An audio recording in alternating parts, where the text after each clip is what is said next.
Hi there. Welcome to Fantasy for the Ages, the show where a father and son sit around and talk about some fantasy books. Occasionally, I guess. I'm the son, Zach. And I'm the father, Jim, wearing a blue shirt like I usually do. Though Zach has something very interesting on Oh today. yeah, they're my little dinos. It's my dino sweater. Rach got it for me like a year ago now. It's fantastic. It's comfortable. And when I wear it at work, the kids love it. Nice. I can imagine that. Can we think of it as a dragon for the sense of Uh, this episode? sure. It doesn't really fit for that kind of dragon. That's true. All right. It I'll worked for give it to like you. Godzilla Rand in the last episode. I could have referenced it, but in this one, not so much. Yeah.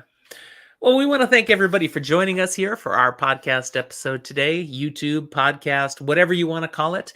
Obviously, if you're watching, you're on YouTube. Thanks for being here. We hope you subscribe to our content and like this video. And if you really go all in, find us on Patreon and support the content we're trying to put out for you here.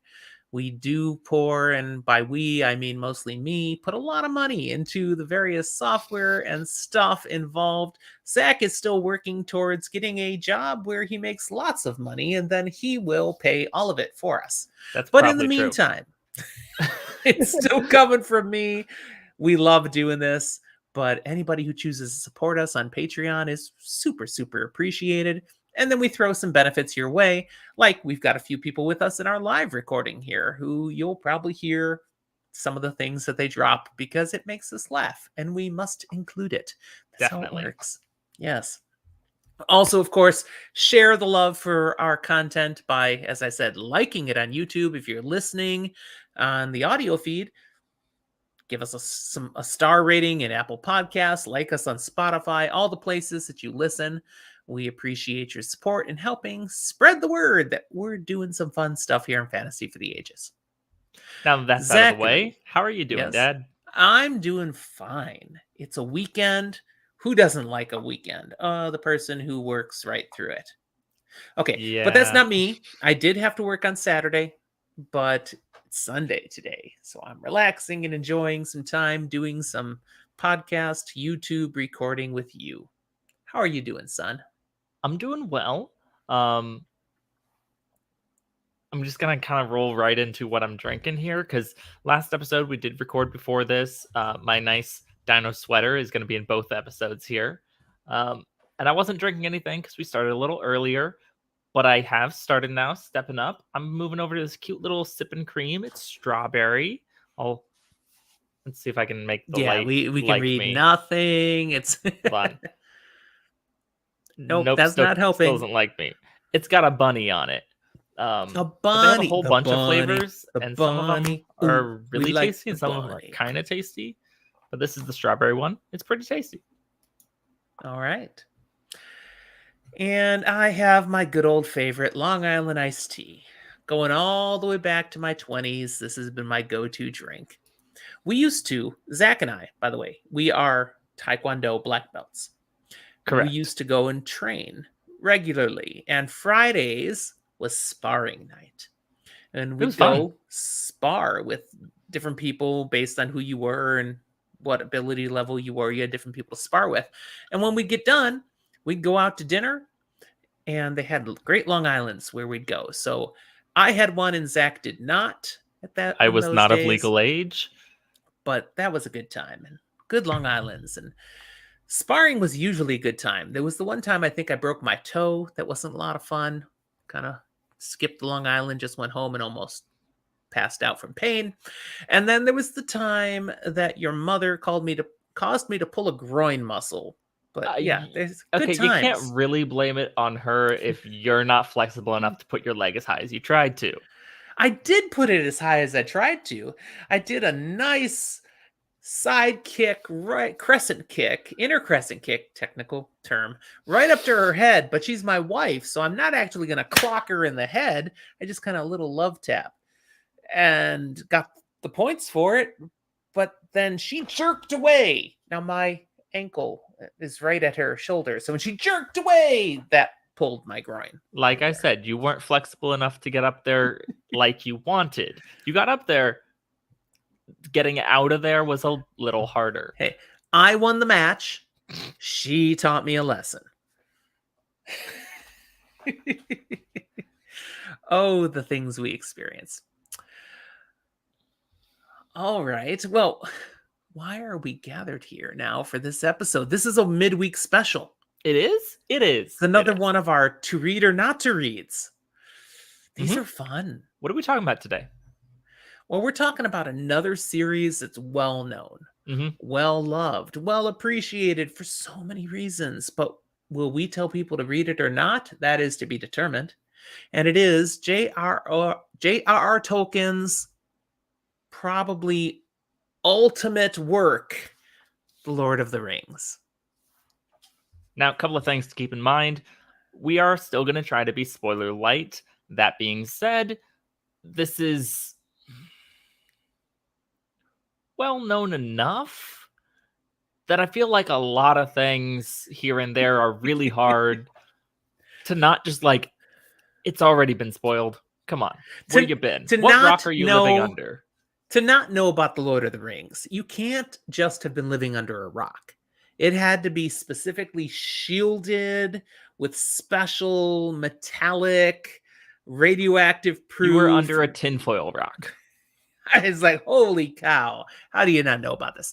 But legitimately, there are still people who've not read The Lord of the Rings.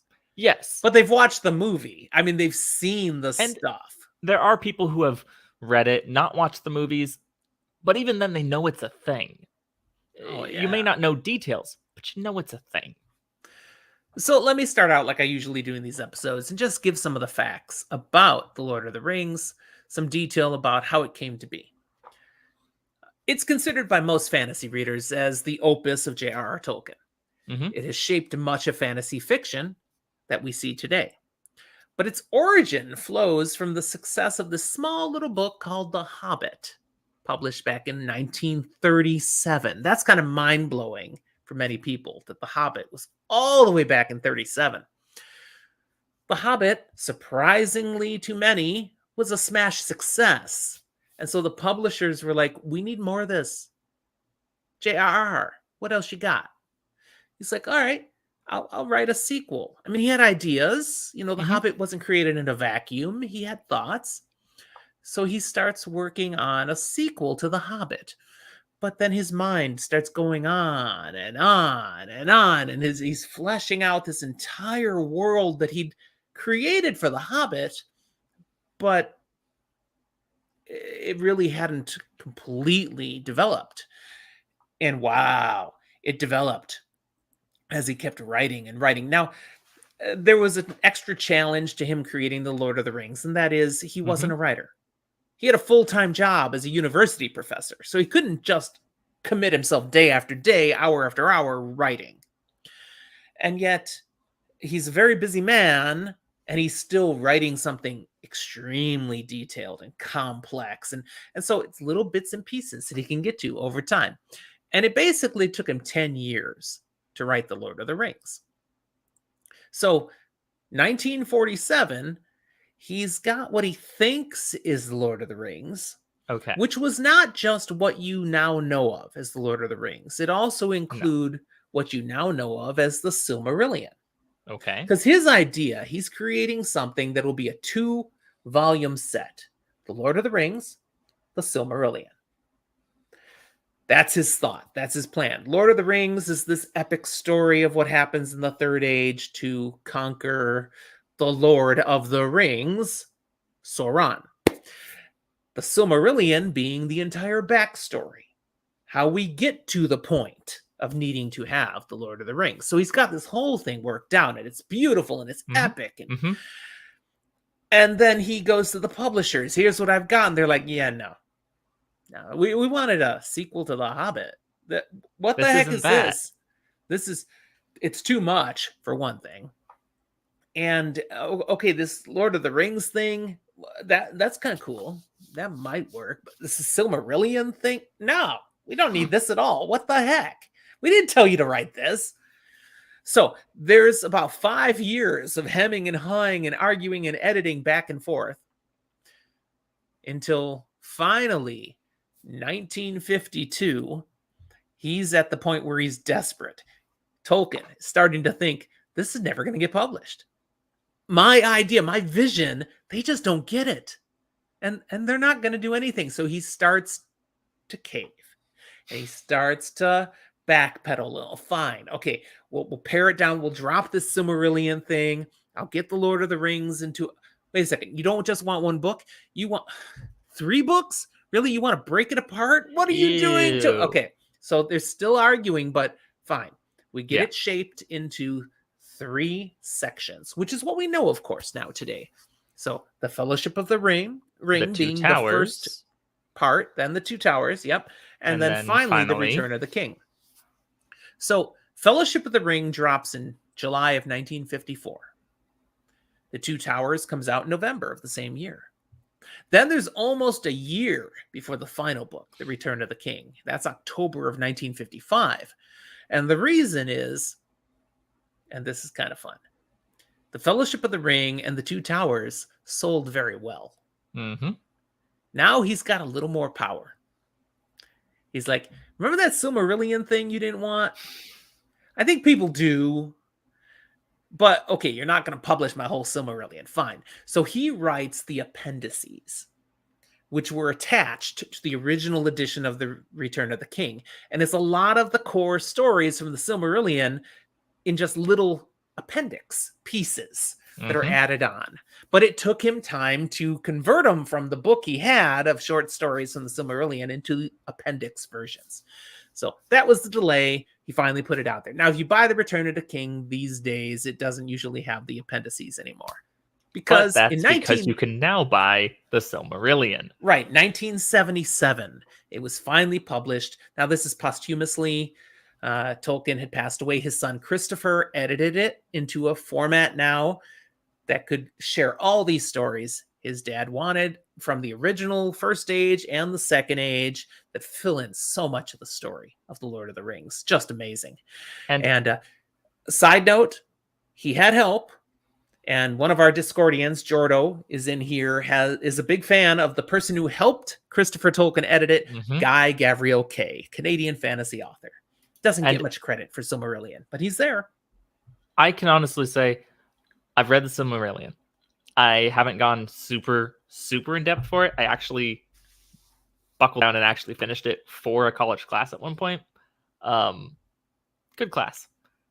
But I want to say it's like been re-released in multiple different versions, and sometimes the Silmarillion itself gets broken up and we get even more because it was never a really finished Tolkien work that got published by J.R.R. Yeah. I love the Silmarillion. I've read it just twice. I've read pieces of it more than that, but it's so good. You know, it makes so much more sense of the Lord of the Rings and the Hobbit when you have all of the backstory of the creation of the world and all the things that happened leading up to why we end up with rings and Sauron as he is, and the nations of Rohan and Gondor and the Rangers of the North. I mean, it explains everything. The elves, what the heck's going on with the elves? You get it all when you read the Silmarillion. There's one last publication related note that I actually wanted to bring up because it's a story that I have not checked the full validity of how true this is, but I love it if it is true because it is fantastic and wonderful. So J.R.R. Tolkien, C.S. Lewis, these two were friends. And they, along with some others, would go out drinking sometimes. They'd talk about things for months and months and months. Tolkien's talking about this thing he's really enjoying. He's been working on it, but he's really not confident on ever being done with it. He's a perfectionist. He's working on The Hobbit. And one night, C.S. Lewis is like, yeah, and there's this thing. We're going to go down to this other town. We're going to go together. I'll meet you there. And we're going to go and do this thing together. Tolkien goes, yeah, leaves town to go do that thing and meet C.S. Lewis.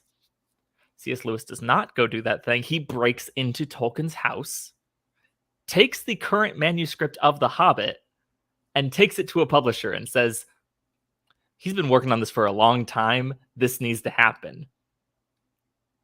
And then we got The Hobbit because Tolkien wasn't letting go of his perfectionism until then. I did not ever hear that story. Discord hasn't heard that story either. Really? I've heard it. I don't know if it's actually true. I really want it to be. I love that story. I have to research that some more. That's amazing. Discord, Emmeline says, who's going to do that to Patrick Rothfuss? Let's get that last book of the King Carol Chronicle out. Come on, just take it out of his hands. It's great knowing and seeing Tolkien spent a lot of time with all of his works, but for as much time as he spent on The Lord of the Rings, The Silmarillion, and the fights he had with publishers, we might never have even gotten any of it getting through his own editing process first. Perhaps, yeah. Now we'll talk, some details here of what, I mean, he put so much into this series. That's amazing, and that's why it took him so long. And really, we should be thankful for all the work he did into us, because it set the groundwork for so much of what has come in fantasy after it. But before we dig further into it, I just, as usual, want to take a little time to talk about our personal experiences with this series. And I'll go first this time. And I have no freaking idea when I first read The Lord of the Rings. As far back as I can remember, I knew of The Lord of the Rings. I know I saw in the theaters the animated version back in the 70s. Yeah. And I thought it sucked. I thought it sucked. I really did. Partly because I believe it was published in like 2 editions, like 2 movies, and I only saw the first one. So I'm like, it doesn't end, and I never saw the ending. That's my memory. But I've gone back and looked at, what's out there, and it really wasn't a good adaptation to start with. So, okay, but that was probably my first experience. I was a young kid. I wasn't even 10 yet, when that would have been out. But nevertheless, it was fantasy, and I'm interested. Maybe that kind of piqued my interest. It might have been the first real fantasy fiction I experienced, for all I know. I do know I bought my first edition of The Lord of the Rings in college, freshman year, used bookstore. Still have the copies here in the house. Old Those are beat probably up the copies paperbacks. I've read from initially. Yes. You can still read them. And I read them so many times. Bought an edition of The Hobbit that was the same paperback edition as the Lord of the Rings copies. I took, as a young teacher in the 90s, took my 5th graders through The Hobbit, just my more advanced readers, as a lunchtime book club. So instead of going out to recess, they stayed in the classroom with their lunch, and through lunch and recess, we would talk about the section they had read over the past week. We'd do it once a week. And they loved it. It was great. And I love talking fantasy with students that I'm kindling the joy for it. So I had read The Lord of the Rings over the years multiple times. And then finally we get to, holy cow, they're making movies of these. And for all the grief we'll give about adaptations of fantasy fiction at times, it's partly because of the adaptation of The Lord of the Rings, because it was epic.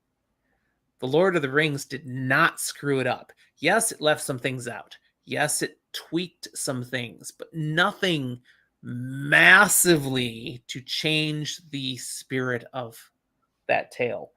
The Lord of the Rings movies are superb.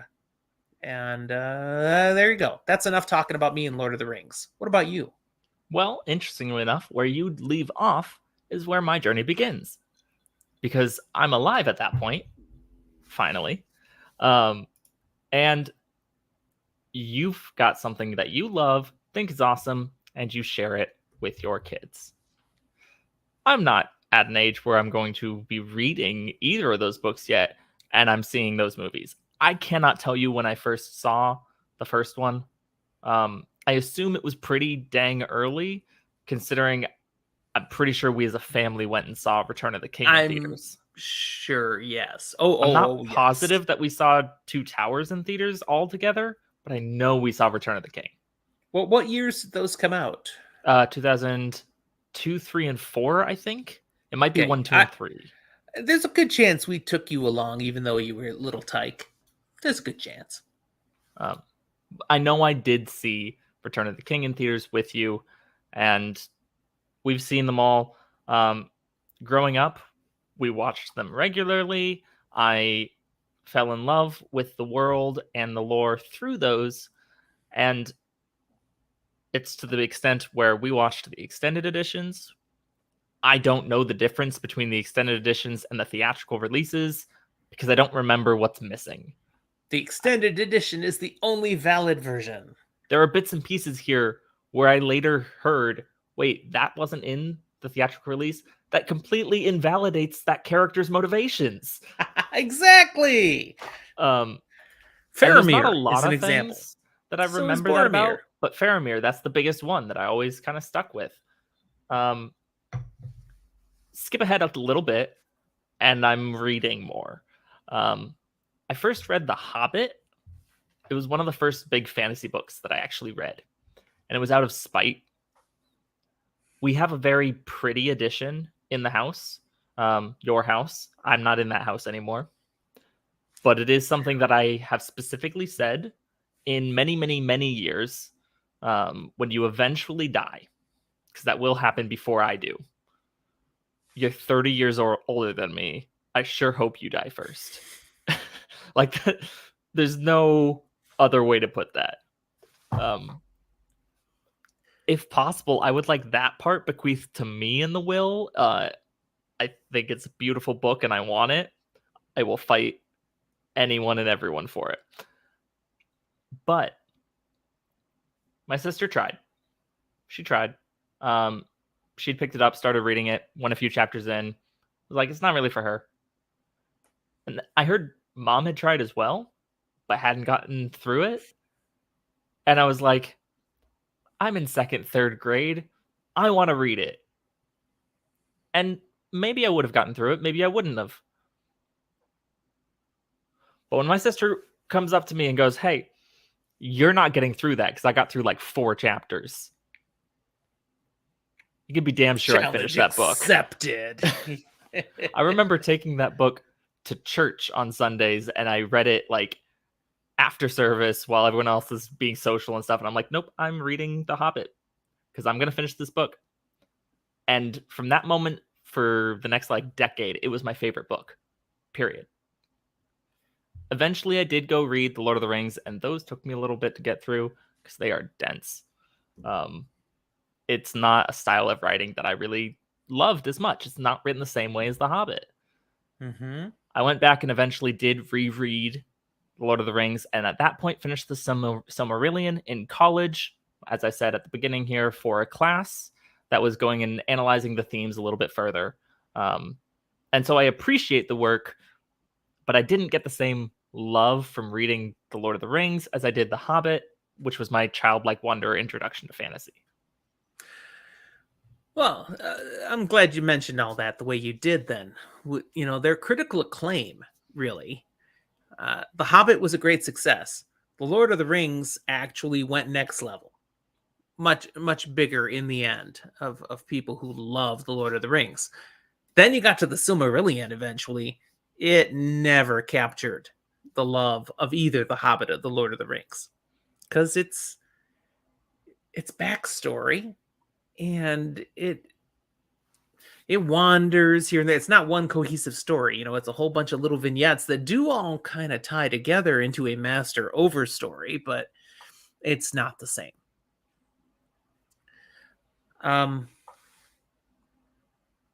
Let's move on to talking about general strengths of the series. Absolutely. And really, let's hold ourselves to The Lord of the Rings. Not The Hobbit, down for not that. the Silmarillion. Yeah, okay, Lord of the Rings. I'll give one strength, and that's Tolkien's emphasis and reliance on geography, which huge impact on the fantasy genre. You know, he designed a map of this world, of Middle Earth, that was very intentional, and the plot line follows through the map. Heck, we got a Trivial Pursuit game and a Risk game, that relies on the map, and the journey through these different places. They become very real.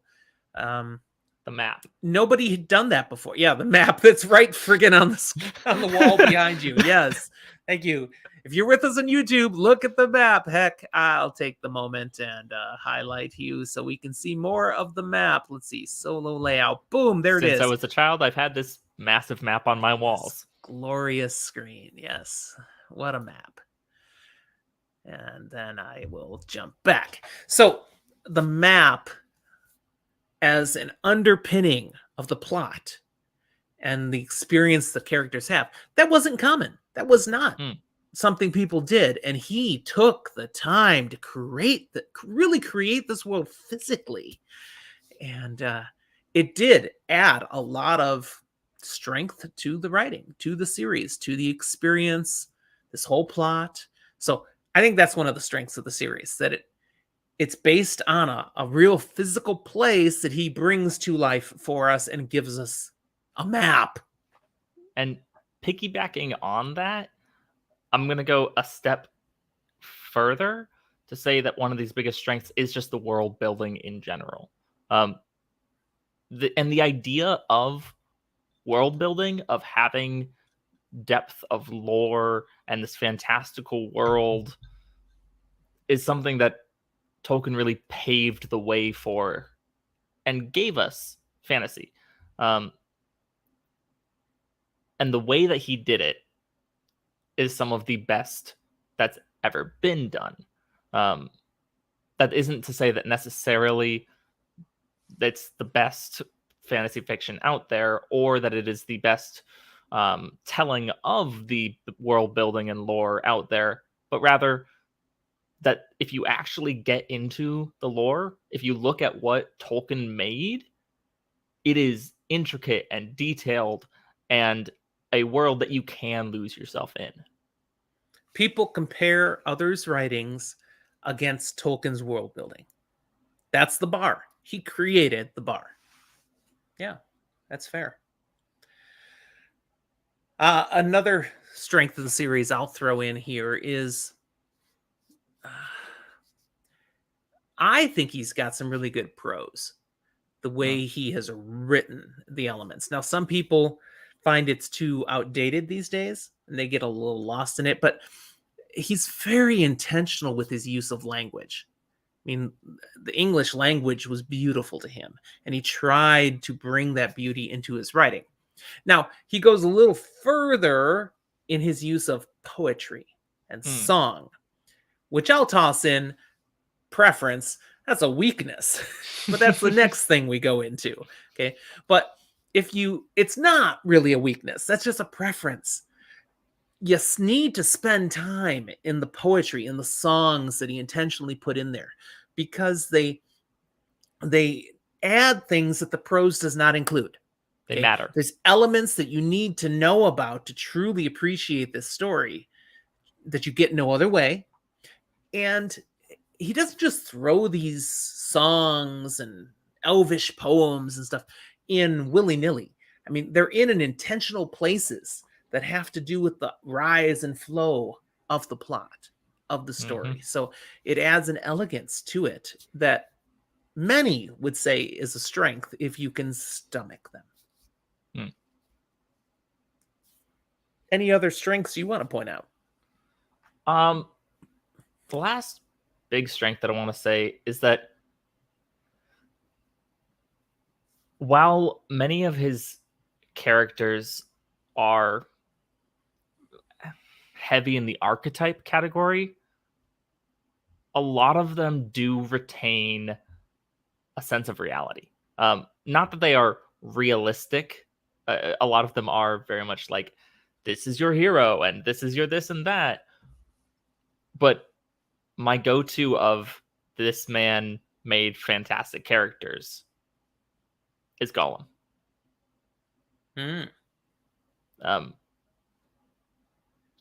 The intricacy of a character like that requires forethought and effort in writing that I appreciate, and I think it's a strength of his. Gollum is a fantastic character. Far more fleshed out than the Gollum we saw in The Hobbit. What he did with that character in The Lord of the Rings was amazing. I'll also say, there are fantasy authors after Tolkien who have demonstrated too much black and white. The good are so good. The bad are so bad. And Tolkien didn't do that. He's got a lot of characters who are both. Boromir is a great example. Yeah. Don't get me One of the wrong, he key does have black and white, Yeah, but not every character. that's right. And Boromir, one of the core characters of the Fellowship, he's a good guy, and yet he has some struggles. He has some temptations. He fails, and yet is redeemed. Yeah, again, not full spoils, so we won't dig in any further. But he's complex, and these complex characters, Tolkien has a lot of them that are very complex characters. So I think that's a strength. Now, to hop over and get into some weaknesses, I'm going to go to the one that you mentioned you thought was a strength. I think it is a weakness. In my opinion, Tolkien has too good of prose. He writes to a level that means you have to work to read it. He loves his writing. And that doesn't mean you have to write to a dumb level of intelligence to have good prose, but rather to a modern reader, intelligent or not, it can often be quite dry, the way that he explains things. Is it intentional? Yeah. Yes, but I don't want to spend 3 pages talking about dirt. See, I'll go with that. It's meaty. There's a lot to his writing. It's chewy. You can't just fly through it. Well, and that's a good word for it. One of my favorite quotes about books comes from Inkheart. And it talks about how books, some are meant to be chewed, some devoured, and some rare few are meant or tasted, some devoured, some rare few are meant to be chewed and actually properly digested. And that's Tolkien for you. You need to do that. It forces you to take the time to chew through it. Okay. I don't want to spend a lot of time with weaknesses on Tolkien because I don't think there are a lot of weaknesses. Again, it was bar setting. I'll give you the fact that a modern fantasy reader will not find reading it as simple and pleasurable as some of the more modern things. You have to work a little more. There are parts where you're like, oh, can we move on already? Even though they're not very long. You feel that way. But that's a product partly of the time, too. He had nothing else he's comparing against. He's creating this whole style. There's really not much of anything out there yet. So I have one more weakness that I wanted to touch on that isn't actually I don't know if our fans can stand one more weakness, Zach. But here's the thing. Go ahead. It's not. But to someone who hasn't read The Lord of the Rings, it may seem one. If you haven't read it and you're in a modern reader context, which we are now, it can seem tropey. It can seem like some of these things are overdone. And you have to remember this was the first one. It created tropes. But regardless of whether or not... It didn't even create tropes because it was the first, like you said, the first one. So there was nothing else at all. There's no trope. Regardless of whether or not it is first or last. If you're sitting in a bookstore, a library, or whatever, and looking at the entire section, you judge the entire section. You can understand the context of where it comes from, but if we're trying to recommend, do you read this or not? A modern reader has the context that these tropes now exist. Now, I'm going to jump back to sort of strength. I'm not going to give another weakness. I refuse to give another weakness here. I'm going to say a strength is that if you're someone willing to read it, okay, if you can get past the fact that it's not modern anymore, it's a little dated. The story he told still stands up against any story that's out there. That's a strength. After all these years, the story is still solid. And that's why the freaking movies were amazing and, introduced Tolkien to a whole new generation, many who had never read his stuff. and fell in love. And The Return Mhm. of the King won so many Oscars, which was really Oscars for the series as a whole, because it was an amazing story and still is. So, brings us to the question: would you ever read the series again, Zach? No. Will I watch the movies again? Yes. Will I read The Hobbit again? Yes. Will I read parts of it for research or things? Yes. But will I read the entire Lord of the Rings again? No. And I have to agree with you. I won't read it again. I have read it multiple times already, so that's enough. And all of my readings and rereadings were before the movies. The movies do such a beautiful job of telling the story, bringing it to life, that I will continue to watch the movies. I Now, will not put in the effort to read the books again, because there's so many other books out there I want to read still. I will say, Jordo drops in the Discord a suggestion that I may take him up on, um, because there is a BBC production, theatrical read, something along those lines, of The Lord of the Rings. And Mhm. from what I've seen, things I've enjoyed, I really enjoy a lot of what the BBC puts out, regardless of when it was done.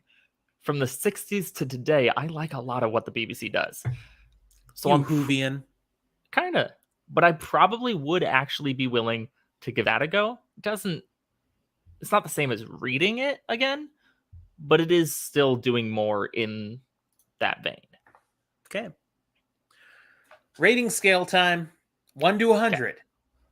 Very subjective. It's just how do you feel this series rates in comparison to all the rest of the fantasy fiction that you've read? I think when you say how it rates in comparison to all the other fantasy fiction I have read, give it an 80. Some people will come at me thinking it's way too low. Some people might come at me saying that's a little high, but I give it an 80. I'm a 90. It is such an epic tale. And some of that is probably impacted by having read the Silmarillion as well. I'm with J.R.R. Tolkien. You needed the Silmarillion to truly get the most out of The Return of the King. And I've read it and I love it. So it's strong. And I've read a lot of other fantasy fiction still. And it's hard to rise to Tolkien level. Now, the style of what I'm reading, oh, there's a lot of others where I enjoy the Mm-hmm. style much more than Tolkien now. But the story that's told, it's amazing. So And it's a that's the kind 90. of thing. A lot of the Lord of the Rings, the story, the movies, the other works, the lore itself does get up to that like 90 category for me. But actually sitting down and reading it is not something that I personally actually really enjoyed Too that much work much. now. There was And a lot oh, of needing to. I felt the like I was sitting down to songs, read it poems. and something that I already knew the story, but I was sitting Yeah. down to actually read it,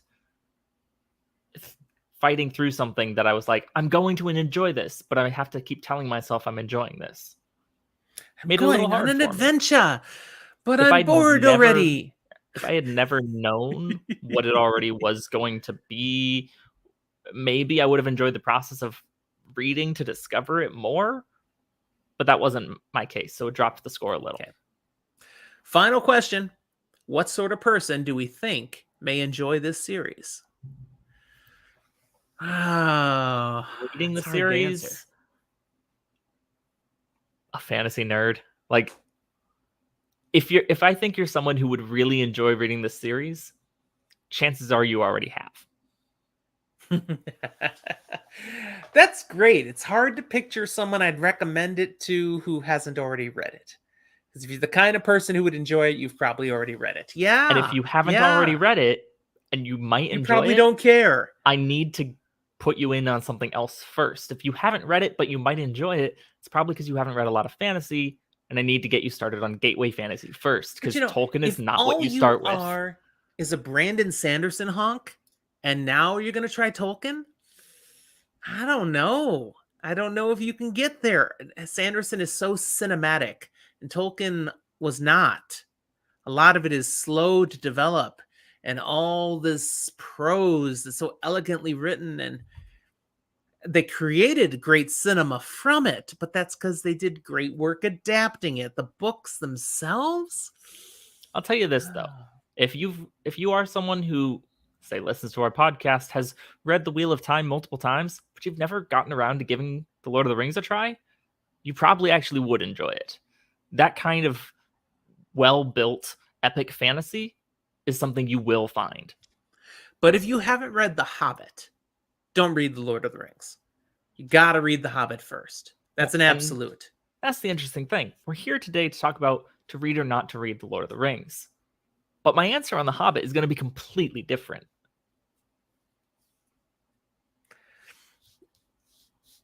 Do you agree with what I'm saying, though? You should read The Hobbit before you read The Lord of the Rings? Or can you skip The Hobbit? What do you think? I don't think it's as necessary to read The Lord of the Rings specifically. That being said, if I'm going to recommend one of them, I'm going to tell you, you need to read The Hobbit. I think The Hobbit is more a book that I'm going to tell more people to read. It's something more people will enjoy and maybe haven't read. It's more approachable. Now, what about if people just want to know about the story of The Lord of the Rings? Is just watching the movies a fine alternative and skip the work of reading through the books? For The Lord of the Rings, absolutely. For The Hobbit, absolutely not.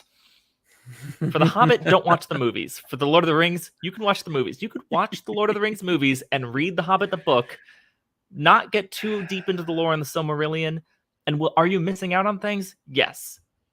But are you getting a wonderful experience and a good taste of Tolkien? Absolutely. All right. Last comment I'll ask here then. We have on Amazon Prime coming out later this year, The Rings of Power, a brand new adaptation based on the works of Tolkien, set into the world of Middle-earth, but really telling a story that doesn't exist anywhere. They're coming right out and saying it's the book Tolkien never wrote, but would have if he'd thought of it and had the time. What are you thinking? Are you excited? The more I learn about it, the more interested I am. The more I learn about it, the more I'm like, I'm going to watch it. It's going to happen. But the less excited I am, just because it feels like they're trying to brand being something new and different enough. And I'm like, there's a lot of good content that you just should be using. And I even go as far as to say, even if you don't pull something straight from the Silmarillion, even if you don't go deeper into something that was already written there, there's some wonderful games that pull content from the Silmarillion, even some, and then go their own way and do invent new material that are fantastic and tell a great story. So there's a lot of material here. Why are we putting more words in Tolkien's mouth? I've seen one thing out there that in social media that people have been worried about, frustrated about, challenging about, and it ties into what we've seen with the adaptation of Wheel of Time. That there's no denying the Wheel of Time has been in Amazon Prime's version been made very culturally relevant. There, the negative term is woke. Okay, where they're adding things to it that you could say, yeah, it's in the books, but they've really leaned into it, and that's to appeal to today's modern audiences. There's nothing like that in Tolkien anywhere, and people are concerned it's going to show up in this new version. Any thoughts? I don't personally really care. If it's good, I'm going to enjoy it. If it's not, I'm not. And whether or not it feels woke or not won't actually impact my personal enjoyment. I see some people who won't enjoy that as much. I see some people who will love it for it, and it doesn't really impact me personally. Yeah, I'll personally throw out there that I hope that doesn't come into this particular version, because that wasn't what Tolkien did. You can make the argument Robert Jordan was, and I'll stand by that he was advanced for his time. And there were elements in his story that they've chosen to elevate in the TV version that are still true to the books. But that was not J.R.R. Tolkien. He was very traditional in how he did things. And I would hope they hold on to that ethic so it ties in well with everything else that's out there. But that's my old fuddy-duddy preference. If they go different directions with it, I'm still going to watch it, and I'll probably still enjoy it. I'm looking for a good story, just like we always do with fantasy. That's the thing. If it is different for flavor, fantastic. If it's different and just doesn't feel like Middle-earth, there's something wrong. Yeah. Don't force things. Come on, stay true to what exists and tell a good story. All right. Anything else? I think that sums it up for what we want to talk about today, right? I'm okay with that. It has Zach's stamp of approval. I wouldn't go that far. All right. Well, thank you for being with us here today, everybody. We do have an outro thing I can play here now. So all the stuff we used to say to remind you to support us and connect with us, it's going to show on your screen now. And maybe we'll have the occasional snarky comment come along as we go. I don't know. Let's see what happens. Shall we, Zach? Let's see. I like the red text. It really puts what we want people to be noticing. I appreciate that. I tried to add more color. See, we got some green, fantasy for the ages. But then I tried to turn Twitter blue, and it made everything blue. Ooh, that's not so good. You could have done I guess Twitter like takes over. Instagram would be like a nice reddish orange, and Facebook is different blue. I tried. I'm stealing all the real colors. Email, if you can get it to be rainbow, like the Gmail logo, that'd be great. Don't think it's gonna happen. I can only do so much, I'm afraid. Bye, son. Bye.